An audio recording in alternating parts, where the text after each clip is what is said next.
Welcome to today's deep dive, where we are looking at a framework that could change how you see, well, literally everything. Yeah, it is a massive, massive topic. Right. So our mission today is exploring this incredibly ambitious report on the Dillon architecture. It's a unified framework developed by Timothy J. Dillon and 206 Innovation, Inc. And, okay, let's unpack this.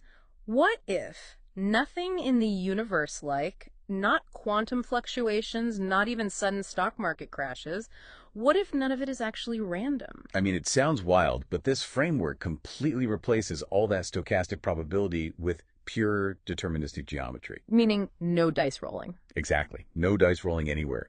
Everything is driven by this mathematical tension between two things. You have syntropy, which is order and healing, and then entropy, which is chaos and decay. So if the universe isn't just rolling random dice, is it basically, I don't know, rolling a marble down a very specifically curved funnel? Oh, that is a perfect analogy, yes. Like the path might look completely chaotic to us, but it's actually entirely restricted by the shape of the surface it's rolling on. Yeah, exactly. And that geometric funnel idea is the foundation of their curvature variable physics, or CVP. Right, and CVP argues that the speed of light isn't actually constant, right? Yeah, CVP makes the speed of light dependent on geometric curvature. So if space is highly curved, light actually slows down. Wait, so what does that mean for something like dark matter? Because physicists say dark matter makes galaxies spin a certain way. Well, under CVP, dark matter might just be a simple optical illusion of geometry.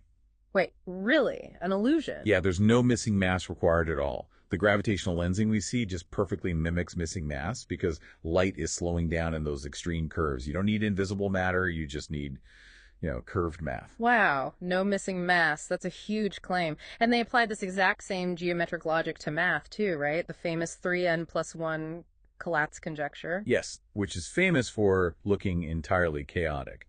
But this architecture proves it's not a chaotic math problem. It's a structural descent to a baseline attractor, right? Like the numbers are being forced down that same funnel. Precisely. They aren't bouncing wildly, they are structurally trapped. And so, because this math maps predictable descents, you can apply it to real-world chaos. Right, which brings me to the obvious question. What does this all mean for your wallet or, your health? Well, financially, they have the Omega Genesis risk engine. Instead of guessing based on historical probability, it predicts financial flash crashes by analyzing the actual geometry of the live order book. Wait, how does an order book have geometry? Think of buy and sell orders piling up like sand on a dune. They form a measurable shape. And if that shape becomes structurally unstable, the engine signals a market break before the price even drops. That makes a lot of sense, actually. And the sources say this translates to medicine, too, via their CAEMT platform. But how? You can't just apply a stock market algorithm to biological tissue. Well, you can if you treat the tissue as a physical curvature field.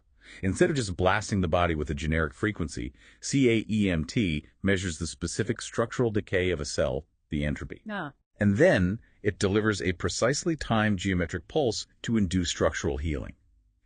Imagine pushing someone on a swing at the exact right point of the arc to build momentum. It is syntropy in action. Okay, so here's where it gets really interesting. And just to be clear, we are just impartially reporting what's in the sources here. How do you apply a physics engine to the human soul? Right, yeah. This refers to the omega point theorems, which Dillon actually submitted to Pope Leo XIV. Which translates Catholic moral theology into mathematical operators. Yes.